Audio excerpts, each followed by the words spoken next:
Hello everyone, welcome है आपका royal physics के इस सेशन में। मैं आपका रंजित कुशवाहा और मैं इस सेशन में फिर से आपको super position of electrostatic forces पर आधारित कुछ और न्यूमेरिकल्स लेकर के आया हूँ। पिछले क्लास में हम लोगों ने super position of electric forces के आधार पर कुछ न्यूमेरिकल्स किए थे, लेकिन वो मुझे लगा कि वो पर्याप्त नहीं है। कुछ और भी क्वेश्चंस जो कि बहुत ही इम्पोर्टेंट है और एनसीईआरटी से है और उनको जानना बहुत ही जरूरी है। तो इसलिए मैं फिर से उन क्वेश्चंस को लेकर के आया हूं और इन्हें बहुत बारीकी से आपको समझना पड़ेगा, क्योंकि ये बहुत ही कॉन्सेप्चुअल क्वेश्चन है और बहुत ही इंपॉर्टेंट है। कई बार एग्जाम में भी इससे रिलेटेड बहुत सारे क्वेश्चंस पूछे जा चुके हैं। तो आइए हम शुरू करते हैं। आज का जो हमारा पहला जो न्यूमेरिकल है वो ये है कि consider 3 charges Q1, Q2 and Q3 each equal to Q at the vertices of an equilateral triangle of side L. What is the force on charge Q, same sign as a small q, placed at the centroid of the triangle? यानी क्या कह रहा है इसमें, question में क्या कह रहा है कि एक ट्रायंगल है। तो सबसे पहले हम इसमें एक ट्रायंगल ड्रॉ करते हैं। एक ये ट्रायंगल हमने यहाँ पर ड्रॉ किया और इस ट्रायंगल में जैसे कि आप जानते हैं कि ट्रायंगल में 3 वर्टिसेज होते हैं, तो यहाँ पर भी A, इस वर्टिस का नाम A दे देते हैं, इसका नाम हम देते हैं B और इसका नाम हम देते हैं C। ये 3 वर्टिसेज हो गए और तीनों पर एक एक चार्ज है। ये हो गया Q1, दूसरा हो गया यहाँ पर Q2 और तीसरा हो गया यहाँ पर Q3। लेकिन तीनों का कह रहा है कि each equal to small q, यानी तीनों का जो मैग्नीट्यूड है वो इक्वल है और वो स्मॉल q के बराबर है। ठीक है, अकॉर्डिंग टू क्वेश्चन। इसकी साइड जो वो L है, यानी ये L हो गया, ये भी L हो गया और ये भी L हो गया, तो इसका साइड L हो गया। तो हमको बताना है कि what is the force on a charge capital Q, जिसका साइन सेम वही है जो साइन इन सभी चार्जेस का है, और placed at the centroid of the triangle, और ये ट्रायंगल के सेंट्रॉइड पर स्थित है। तो सेंटर ट्रायंगल का सेंट्रॉइड हम सबसे पहले ड्रॉ कर लेते हैं। तो इसके लिए हम लोग यहाँ पे ऐसे ड्रॉ करते हैं इसको। सॉरी, ये थोड़ा सा और नीचे से जाएगा और हम इसको ऐसे, ठीक है, और फिर उसके बाद से एक और हम बनाते हैं यहाँ से ऐसे, ठीक है, और ये थोड़ा सा और ऊपर जाएगा और ये हो जाएगा यहाँ पे मिलेगा, ठीक है। और ये हमारा सेंट्रॉइड हो गया, जहां पर जो चार्ज है वो है कैपिटल Q और इसका हम नाम दे देते हैं O, ठीक है। अब हमको बताना है कि ये जो कैपिटल Q है सेंट्रॉइड पे, उस पे फोर्स कितना होगा, रिजल्टेंट फोर्स कितना होगा, उसका मान हमको निकालना है इन सभी चार्जेस के कारण। A पर चार्ज, B पर चार्ज और C पे जो चार्ज है, इसके कारण सेंट्रॉइड पर जो चार्ज होगा उस पर कितना फोर्स होगा उसको हमको निकालना है। तो चलिए शुरू करते हैं इसको फटाफट। हम लोग सबसे पहले क्या करेंगे कि हम लोग पहले इंडिविजुअल चार्जेस के कारण यहाँ पर फोर्स निकालते हैं अकॉर्डिंग टू सुपरपोजिशन लॉ।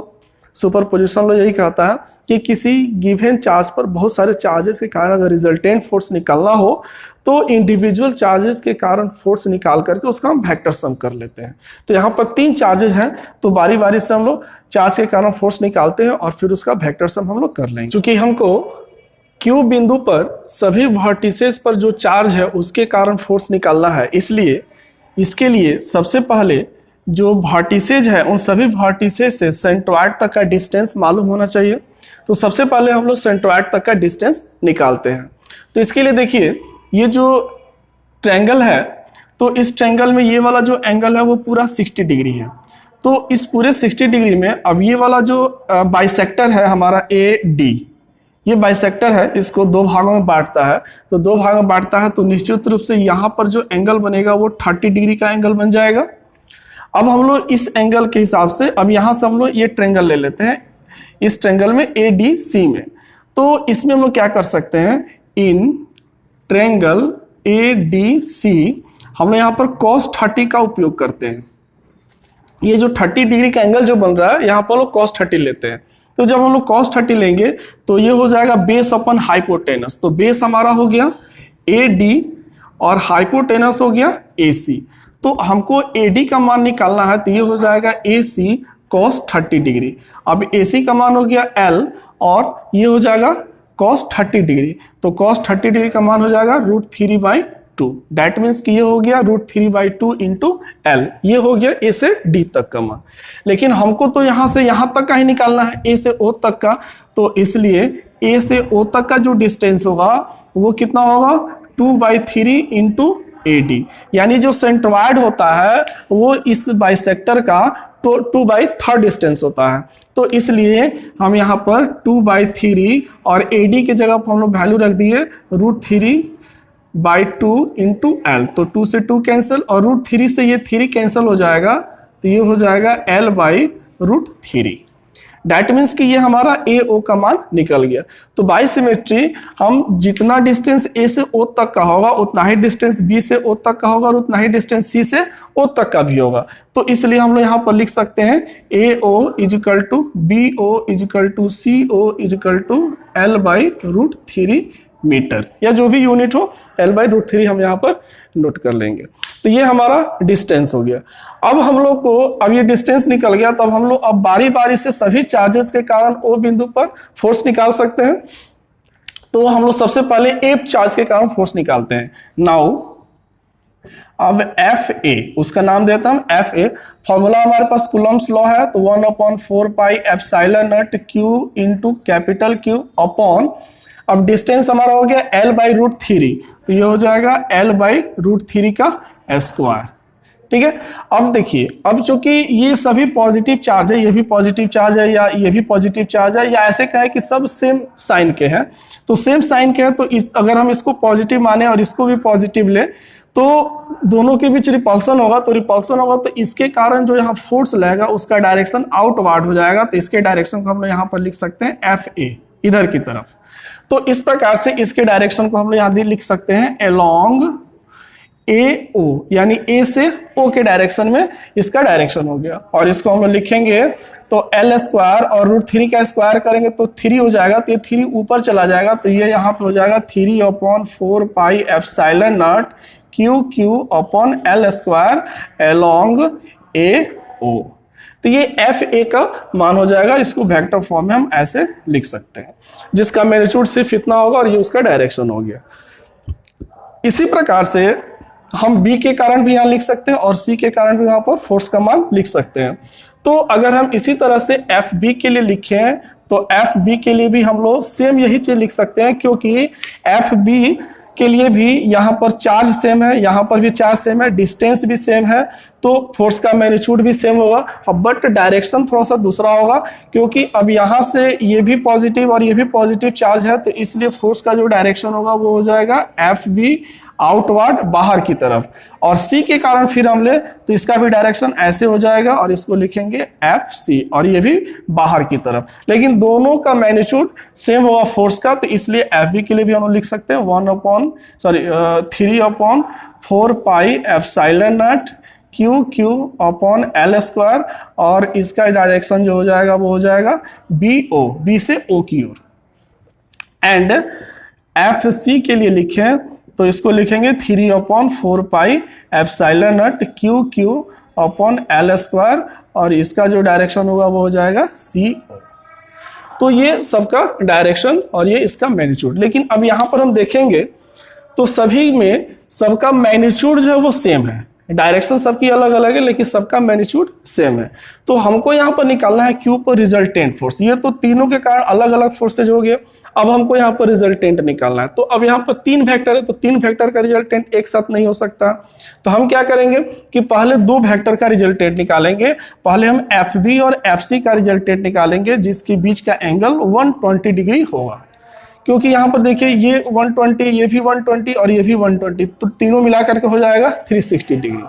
तो FB और FC का हम रिजल्टेंट निकालते हैं। तो नाउ रिजल्टेंट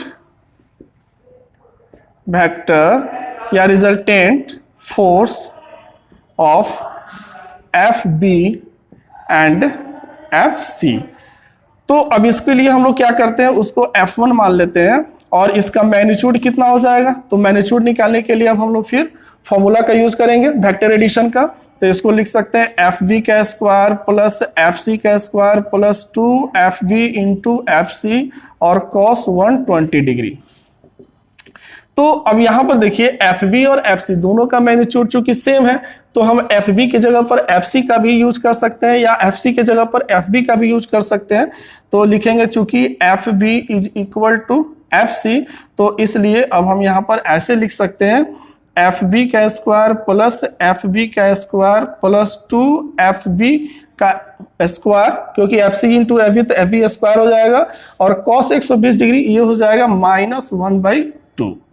तो 2 से ये 2 कैंसिल हो जाएगा हमारा, 2 से ये 2 कैंसिल, और ये एफ बी स्क्वायर में से एक एफ बी स्क्वायर माइनस हो जाएगा, तो यहाँ पे हमारा बच जाएगा F B square minus F B square, तो सॉरी एफ बी स्क्वायर और फिर ये प्लस एफ बी स्क्वायर और माइनस एफ बी स्क्वायर।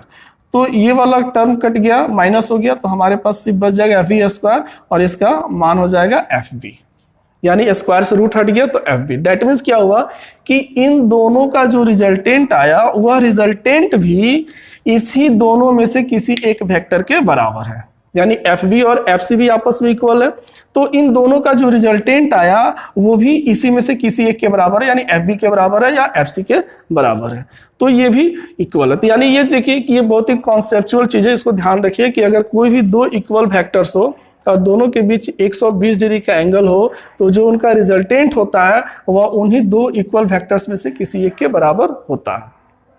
पहली चीज। अब देखिए ये तो इसका मैग्नीट्यूड हो गया रिजल्टेंट का, अब हम इसका डायरेक्शन भी देख लेते हैं कि एफ बी जो आया इसका डायरेक्शन क्या होगा। तो इसके डायरेक्शन के लिए हम लोग डायरेक्शन के वाला फॉर्मूला का यूज करते हैं, और हम लोग एफ ए, इसको हम लोग ध्यान रखेंगे कि एफ ए का हमारा भी मान वही है, और हम लोग इसका मैग्नीट्यूड सॉरी डायरेक्शन हम लोग निकालते हैं। तो डायरेक्शन निकालने के लिए फिर हम लोग यूज करेंगे tan alpha. tan alpha is equal to, हम लोग मान लेते हैं कि अल्फा उसका एंगल है, तो tan alpha is equal to F C sine 120 degree upon F B plus F C cos 120 degree. तो अब चूंकि देखिए एफ बी और एफ सी दोनों इक्वल है, तो हम एफ सी की जगह पर एफ बी का उपयोग करेंगे, तो ये हो जाएगा एफ बी और साइन 120 डिग्री, तो साइन 120 का मान हो जाएगा √3/2 अपॉन, और ये हो जाएगा एफ बी और प्लस फिर एफ बी और cos 120, तो cos 120 का मान हो जाएगा फिर यहाँ पर 1/2 सॉरी -1/2, तो ये हो जाएगा। तो अब हम क्या करते हैं कि इसको हम लोग सॉल्व करते हैं, तो ये उसको ऊपर में हम लोग लिख सकते हैं √3/2 एफ बी अपॉन, ये हमारा हो जाएगा एफ बी और माइनस एफ बी/2, ठीक है। तो ये फिर इसमें से हाफ माइनस हो गया, तो ऊपर हो गया √3/2 एफ बी और नीचे हो जाएगा एफ बी/2, तो 2 से 2 कैंसिल, एफ बी से बी कैंसिल, तो ये हो जाएगा √3। √3 का tan में वैल्यू जो हो जाएगा वो होगा tan 60 डिग्री। tan 60 डिग्री का हमारा √3 होता है, तो इसलिए यहाँ पर अब हमारा एंगल हो गया 60 डिग्री। तो आप देख सकते हैं कि अब ये दोनों के बीच टोटल जो एंगल है 120 डिग्री है, और जो रिजल्टेंट आया एफ बी इन दोनों का वो रिजल्टेंट 60 डिग्री पे है। तो 60 डिग्री चाहे किधर से भी ले, इधर से ले या इधर से ले, तो 60 डिग्री पर हमारा यही डायरेक्शन होगा, तो इसलिए ये हमारा F1 का डायरेक्शन हो जाएगा, जिसका मान जो होगा वो 60 डिग्री के एंगल पे होगा, और इसका मैग्नीट्यूड F1 जो होगा वो FB के बराबर है, ठीक है। अब देखिए, अब चूंकि FB और FC का जो रिजल्टेंट है वो F1 हो गया, और F1 का जो डायरेक्शन है वो 60 डिग्री पर अपवर्ड डायरेक्शन हो गया। अब हमको अब इन दोनों का तो रिजल्टेंट निकल गया, तो इन दोनों का रिजल्टेंट ये आया, और अब हमारे पास एक और रह गया मात्र FA, तो अब इन दोनों का रिजल्टेंट निकलना है। तो अब ये दोनों जो है एक दूसरे के अपोजिट है, और मैग्नीट्यूड में देखें तो दोनों एक दूसरे के इक्वल है। कैसे? तो अभी हमने जो देखा कि F1 का जो मैग्नीट्यूड है वो FB के बराबर है, और FB, FC और FA तीनों का मैग्नीट्यूड आपस में इक्वल है। तो इसका मतलब ये हुआ कि FA का जो मैग्नीट्यूड होगा वो भी F1 का जो मैग्नीट्यूड होगा वो भी FA के मैग्नीट्यूड के बराबर हो जाएगा, ठीक है। तो इसलिए अब हम लोग यहां लिख सकते हैं, now since magnitude of F1 is equal to magnitude of F A but opposite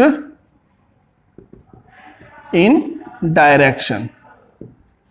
तो देयरफॉर सो हम लोग लिख सकते हैं F1 is equal and opposite, इस तरह से वेक्टर फॉर्म है according to Newton's third law. So net force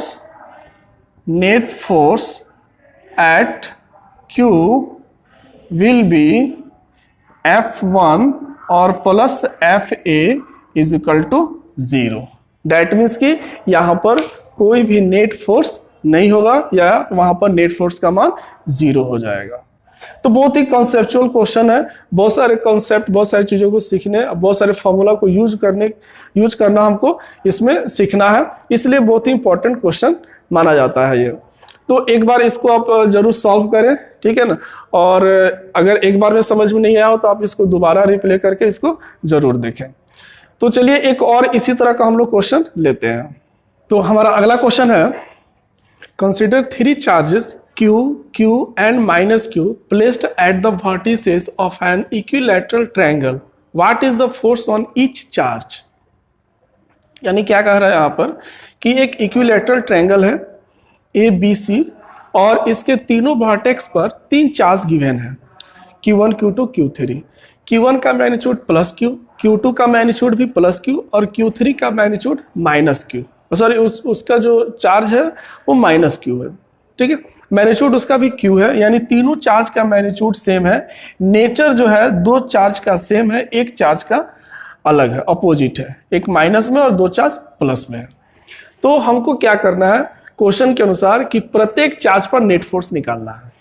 अब प्रत्येक चार्ज पर नेट फोर्स क्या मतलब क्या हुआ, क्योंकि अगर हम इसमें से कोई एक वर्टेक्स लें, जैसे अगर हम A ले रहे हैं तो A पर दोनों चार्ज के कारण फोर्स लग रहा है, जैसे B के चार्ज के कारण भी फोर्स लग रहा है और C के चार्ज के कारण भी फोर्स लग रहा है। उसी प्रकार से B पर ले तो B पर भी C के कारण लग रहा है और A के कारण लग रहा है, और उसी प्रकार C पर भी A के कारण और B के कारण, दोनों के कारण फोर्स लग रहा है। तो इसलिए यहाँ पर इलेक्ट्रिक फोर्सेज का सुपर पोजिशन हो रहा है, तो इसलिए क्वेश्चन सुपर पोजिशन लॉ पे आधारित होगा और अलग अलग चार्जेस का मान, अलग अलग फोर्सेज का मान निकाल करके उसका हम रिजल्टेंट यहाँ निकालेंगे। चूंकि इक्विलैटरल ट्रायंगल है तो हम लोग यहाँ पर डिस्टेंस जो है वो सबके लिए साइड जो है वो L कंसीडर कर लेते हैं कि L be the side of the equilateral triangle. Now हम A पर पहले निकालते हैं फोर्स। तो A पर अगर हम फोर्स निकालते हैं तो सबसे पहले B पर जो चार्ज है उसके कारण, तो Q2 के कारण अगर हम यहाँ पर निकालते हैं तो दोनों पॉजिटिव चार्ज है, तो इसलिए यहाँ पर जो फोर्स होगा उसके कारण वो रिपल्सिव होगा और उसका डायरेक्शन बाहर की तरफ होगा, उसको लिखेंगे F1, सॉरी F1 2, 1 पर 2 के कारण लगने वाला फोर्स। इसी प्रकार से यहाँ पर एक और फोर्स लगेगा C के कारण, तो C पर जो चार्ज है वो निगेटिव चार्ज है, तो उसके कारण जो फोर्स होगा यहाँ पर वो अट्रैक्टिव होगा, और अट्रैक्टिव होगा तो उसका जो डायरेक्शन होगा वो टुवार्ड्स निगेटिव चार्ज, तो इसलिए इसको लिखेंगे F1 3, यानी 1 पर 3 Q3 के कारण लगने वाला फोर्स। अब यहाँ पर F1 और F1 2 और F1 3 दोनों चार्ज का जो मैग्नीट्यूड होगा उसको हम लोग देखते हैं। तो मैग्नीट्यूड क्या होगा, तो चूंकि दोनों यानी A पर और B पर सेम चार्ज है और डिस्टेंस L है, और वही उसी तरह से A और C पर भी सेम चार्ज है, चार्ज का मैग्नीट्यूड सेम है और डिस्टेंस भी सेम है, तो दैट मीन्स कि जितना फोर्स का मैग्नीट्यूड F12 का होगा उतना ही फोर्स का मैग्नीट्यूड F13 का भी होगा। तो इसलिए दोनों का मैग्नीट्यूड सेम होगा, तो हम लोग दोनों का एक ही साथ निकाल लेते हैं। यहाँ पर लिखते हैं F12 का मैग्नीट्यूड इक्वल टू F13 का मैग्नीट्यूड, और इसके लिए हम लिख सकते हैं 1/4 pi epsilon not Q into Q upon L square, that means कि 1/4 pi epsilon not Q square upon L square. तो ये दोनों चार्ज का मैग्नीट्यूड सेम होगा। तो अब दोनों चार्जेस, दोनों जो फोर्स का ये जो डायरेक्शन है उनके बीच अगर हम एंगल देखें तो ये एंगल बन रहा है 120 डिग्री। तो अब तो दोनों का मैग्नीट्यूड निकल गया, तो अब 120 डिग्री का एंगल है तो फिर इसका रिजल्टेंट हम यहाँ निकाल सकते हैं। तो इसके लिए हम लोग पिछले क्वेश्चन में हम लोगों ने पढ़ा था कि अगर दो वेक्टर हो और दोनों वेक्टर के बीच का एंगल 120 डिग्री हो और दोनों वेक्टर का मैग्नीट्यूड सेम हो, यानी दोनों इक्वल वेक्टर हो, और मैग्नीट्यूड दोनों का मैग्नीट्यूड सेम हो और एंगल 120 डिग्री हो, तो इन दोनों का जो रिजल्टेंट आता है वो रिजल्टेंट भी इन्हीं दोनों में से किसी एक मैग्नीट्यूड के बराबर होता है। तो डैट मीन्स अब उसको निकालने की जरूरत नहीं है, या चाहे तो हम इसको निकाल भी सकते हैं, लेकिन दोनों का मैग्नीट्यूड सेम होगा, क्योंकि पिछले क्वेश्चन में जैसे बनाया वैसे ही इसको भी सॉल्व करेंगे तो इसका भी मैग्नीट्यूड सेम आएगा और इसका डायरेक्शन ऐसे हो जाएगा और इसको लिखेंगे एफ ए। 120 डिग्री है तो इसका जो डायरेक्शन होगा यहाँ पर 60 डिग्री हो जाएगा और मैग्नीट्यूड जो होगा वो सेम होगा। तो यहाँ पर लिख सकते हैं सो सिंस, ऐसे लिखेंगे पहले दोनों के बीच का angle, since the angle between F12 and F13 is 120 degree, then the दोनों के बीच दोनों का resultant, then the resultant of F, then the resultant force at A will be, तो रिजल्टेंट फोर्स हो जाएगा एफ ए और इसका जो मैग्नीट्यूड होगा वो उतना ही होगा जितना कि F12 या F13 का है। तो इसको हम लोग ऐसे लिख लेंगे F12 और F13। ठीक है, तो ये हमारा यहाँ पर रिजल्टेंट फाइंड आउट हो गया। ठीक है, आप इसको चाहे तो विस्तृत सॉल्व कर सकते हैं, ऐसे इसको 120 डिग्री एंगल पर वेक्टर के हिसाब से, जैसे पिछले क्वेश्चन में सॉल्व किया था उसी तरह से इसको निकाल सकते हैं। सिमिलरली सेम यही सिचुएशन हमारा बी पॉइंट के लिए भी है, क्योंकि यहां पर भी बी पर भी ए चार्ज के कारण फोर्स लगेगा और सी के कारण भी फोर्स लगेगा। तो ए के कारण जो फोर्स लगेगा वो चूंकि दोनों पॉजिटिव है तो फोर्स रिपल्सिव होगा, इसलिए इसका डायरेक्शन ऐसे बाहर की तरफ लिखेंगे तो 2 पर 1 के कारण फोर्स हो जाएगा F21। और फिर सी के कारण, तो सी निगेटिव चार्ज है तो इसलिए इसका जो डायरेक्शन अपवार्ड होगा, क्योंकि फोर्स यहाँ पर अट्रैक्टिव होगा तो फोर्स जो होगा वो इनवार्ड होगा, सी की तरफ होगा और इसलिए इसको लिखेंगे F23। फिर यहाँ पर भी जो एंगल बनेगा 120 डिग्री का एंगल बनेगा, इसलिए यहाँ पर भी जो रिजल्टेंट होगा वो ऐसे हो जाएगा और इसको लिखेंगे FB। तो सिमिलरली हम यहाँ पर लिख सकते हैं similarly the resultant force at B will be given by, तो B पर रिजल्टेंट फोर्स हमारा कितना हो जाएगा, तो FB इज इक्वल टू हो जाएगा F21 is equal to F23, इसके मैग्नीट्यूड के बराबर होगा और इसका मैग्नीट्यूड होगा 1/4 pi epsilon not Q square upon L square. और यहाँ पर भी हमारा एंगल जो है इसके साथ 60 डिग्री का एंगल बनेगा, तो इसका डायरेक्शन ऐसे 60 डिग्री हो जाएगा F21 के साथ। क्लियर है? तो ये तो हो गया A पर और B पर इसका मैग्नीट्यूड और डायरेक्शन। अब हम C पर निकालेंगे। C पे देखिए क्या होगा। अब C पर A और B दोनों के कारण फोर्स लगेगा, तो A के कारण जो फोर्स लगेगा, चूंकि ये पॉजिटिव चार्ज है और ये निगेटिव चार्ज है, तो निगेटिव चार्ज पर जो फोर्स का डायरेक्शन होता है वो इनवार्ड होता है, तो इसके कारण जो इस पर फोर्स लगेगा उसका डायरेक्शन जो होगा वो ऐसे हम उसको दिखाएंगे अंदर की तरफ। और इसके कारण यानी ये वाला फोर्स हो गया हमारा F31 और इसके कारण जब इस पे फोर्स लगेगा तो उसको भी हम लोग अंदर की तरफ दिखाएंगे, तो इसको हम लोग ऐसे लिखेंगे और ये हो गया हमारा F32। तो ये C को हम लोग यहाँ कर देते हैं। तो अब इसी को हम लोग यहाँ पर ऐसे दिखा सकते हैं F31 और इस वेक्टर को हम लोग यहाँ पर ऐसे दिखा सकते हैं F32।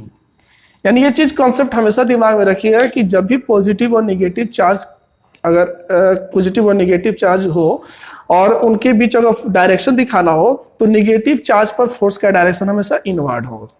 तो यहाँ पर भी हमने इनवार्ड दिखाया, लेकिन इस वेक्टर को हम तो यहाँ पे भी तो ड्रॉ कर सकते हैं क्योंकि सेम डायरेक्शन है और इसको यहाँ पे भी ड्रॉ कर सकते हैं। ठीक है, अब यहाँ पर चूंकि एंगल 60 डिग्री का है तो इसलिए यहाँ पर भी जो एंगल हो जाएगा वो 60 डिग्री का होगा और रिजल्टेंट हमारा जो होगा वो ऐसे आएगा F3। अब F31 और F32 का जो मैग्नीट्यूड होगा वो सेम होगा, क्योंकि यहाँ पर A और C पर चार्ज का मैग्नीट्यूड सेम है, डिस्टेंस भी हमारा वही है जो A और B के बीच था।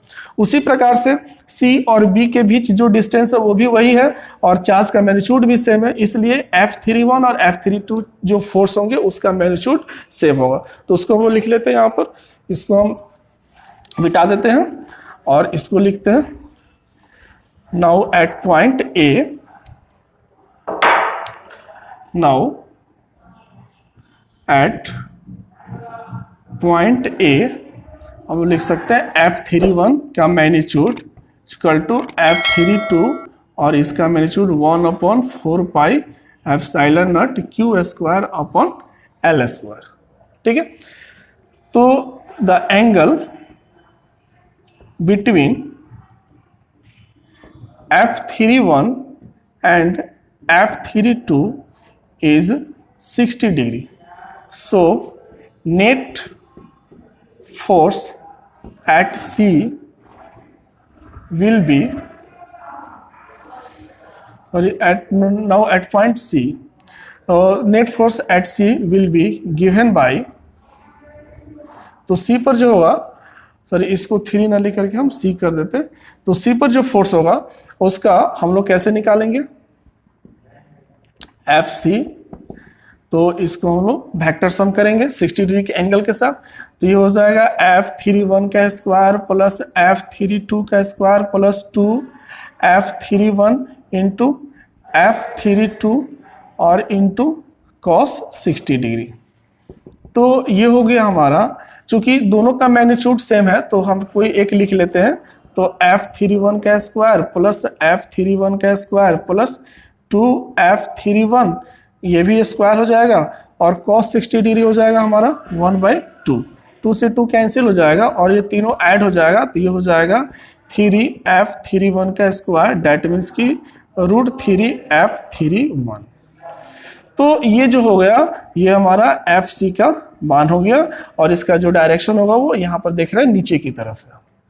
ठीक है, तो इस प्रकार से अगर हम इसका मैग्नीट्यूड हमारा ऐसे आ गया, तो इस प्रकार से हम लोग तीनों चार्जेस पर दो चार्जेस के कारण रिजल्टेंट फोर्स हम लोग ऐसे निकाल सकते हैं।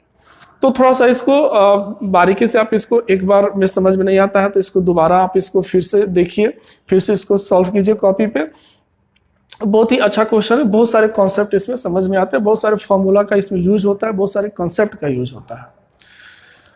तो उम्मीद करता हूं कि ये वीडियो आपको बहुत ही पसंद आया होगा और बहुत सारे आपके क्वेश्चंस को ये सॉल्व किया होगा, बहुत सारे आपके डाउट्स को ये सॉल्व करेगा। तो इसी तरह से मैं आपके लिए रोज नए वीडियो लाता रहूँगा। तब तक के लिए धन्यवाद, मिलते हैं नेक्स्ट वीडियो में।